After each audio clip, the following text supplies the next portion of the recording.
जय श्री हरि विष्णु। प्रिय भक्तजनों, आज बृहस्पति देव की अत्यंत चमत्कारी एवं दुर्लभ कथा आपके सम्मुख प्रस्तुत है।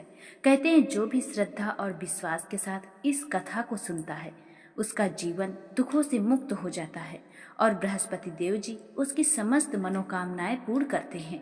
तो आइए भक्ति भाव से इस कथा को आरंभ करते हैं।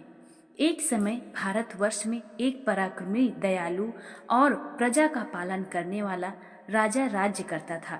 वह हर दिन गरीबों की सहायता करता, ब्राह्मणों का सम्मान करता और दान धर्म में लगा रहता था।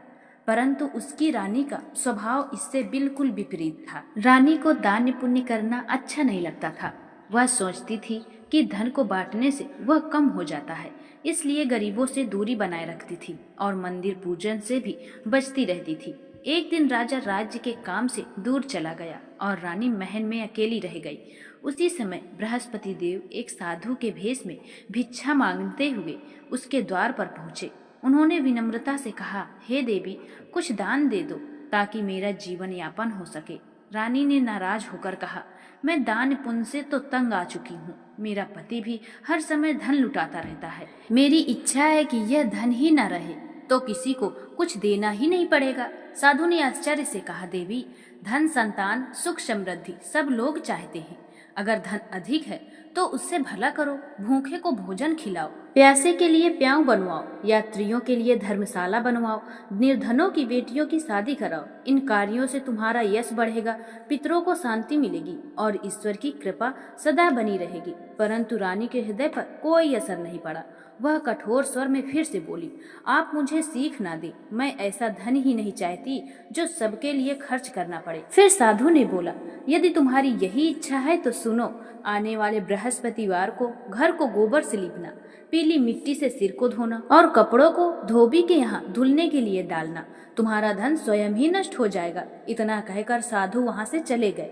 रानी ने ना समझी में साधु की बातों को मानकर वैसा ही किया और देखते ही देखते कुछ ही सप्ताह में राजमहल की एक एक चीज खत्म हो गई। धन, अन्न सब नष्ट हो गया और खाने तक के लाले पड़ गए। भूखे रहकर रानी को अपनी गलती समझ तो आई, लेकिन अब पश्चाताप ही उसका सहारा था। राजा को इस हालत में देखकर बड़ी पीड़ा हुई और उसने रानी से कहा, मैं इस नगर में लोगों को पहचानता हूँ और लोग मुझे पहचानते हैं। यहाँ मैं छोटा काम भी नहीं कर सकता, इसलिए मुझे परदेश जाकर कुछ कमाना होगा। तुम यहीं रहो और अपना ध्यान रखना। राजा तुरंत ही परदेश चला गया और रोज वह जंगल से लकड़ियां काटकर शहर ले जाकर बेचने लगा। उधर रानी और उसकी दासी राजमहल में भूखे प्यास से तड़पने लगी। 7 दिन तक दोनों ने भोजन नहीं किया। अंत में रानी ने दासी को अपनी बहन के पास भेजा जो बहुत धनवान थी। दासी वहां पहुंची तो उस दिन बृहस्पतिवार का दिन था और रानी की बहन बृहस्पति देव की कथा सुन रही थी। कथा के दौरान कोई उठता है न बोलता है, इसलिए वह चुप रही और जवाब न मिलने पर दासी दुखी होकर वापस लौट आई।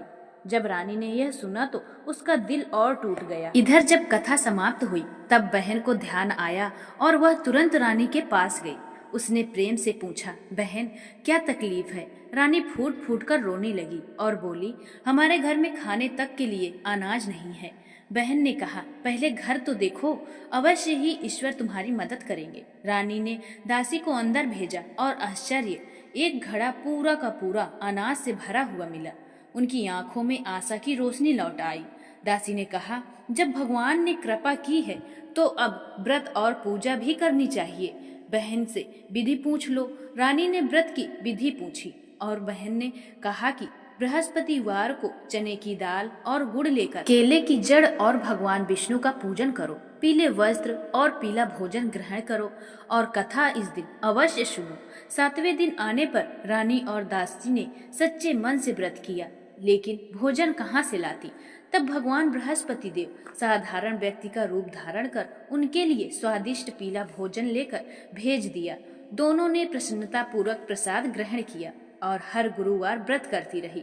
धीरे धीरे उनका घर फिर से धन धान्य से भरने लगा। रानी फिर से आलस्य करने लगी। तब दासी ने समझाया, हे रानी, धन वही टिकता है जहाँ पुण्य हो। गरीबों पर दया करो, धर्म करो, तभी सुख स्थिर रहेगा। रानी को बात समझ आ गई और उसने भले कार्यों में धन खर्च करना शुरू किया। उधर राजा भी जंगल में दुखी बैठा अपने भाग्य पर आंसू बहा रहा था। उसी समय वही साधु भगवान बृहस्पति देव उनके सामने प्रकट हुए और बोले, हे लकड़हारे, यह सब तुम्हारी पत्नी द्वारा बृहस्पति देव का अनादर करने के कारण हुआ है, परंतु चिंता मत करो, तुम भी व्रत और कथा करो। राजा ने कहा, मेरे पास तो पूजा का सामान खरीदने लायक भी धन नहीं है। साधु बोले, विश्वास रखो, आने वाले बृहस्पतिवार को तुम्हें अधिक धन मिलेगा। ये कहकर वे अदृश्य हो गए। सचमुच अगले गुरुवार राजा को अधिक धन मिला और उसने व्रत करके भगवान की कृपा प्राप्त की। लेकिन एक बार गुरुवार व्रत करना भूल गया और उसी दिन नगर के राजा ने यज्ञ रखा था और आदेश दिया था कि आज कोई घर में भोजन न बनाए। राजा देर से पहुंचा, इसलिए उस पर चोरी का गलत आरोप लग गया और उसे जेल में डाल दिया गया। जेल में फिर वही साधु प्रकट हुए और बोले, गलती से तुम्हारी कथा छूट गई, इसलिए ऐसा हुआ। अगले गुरुवार कारागार के बाहर 4 पैसे पड़े मिलेंगे, उनसे पूजा करना। गुरुवार आया, पैसे मिले और जैसे ही राजा ने व्रत कथा की और उसी रात उस नगर के राजा को स्वप्न में बृहस्पति देव मिले और सब सत्य बताया। सुबह राजा को सम्मान पूर्वक मुक्त किया गया और उसे धन संपत्ति देकर विदा किया गया। राजा अपने नगर लौटकर देखा तो उसका नगर पहले से अधिक समृद्ध हो चुका था। कुएं, बाग, मंदिर और धर्मशालाएं बन चुकी थी। यह सब रानी की श्रद्धा से हुआ था। राजा और रानी दोनों अब हर गुरुवार कथा करते और लोगों को भी सुनाते। एक बार राजा ने एक मुर्दे को कथा सुनाई और कथा पूरी होते ही वह जीवित हो गया। किसान की भूमि पर कथा कही तो बीमार बैल उठ खड़े हुए।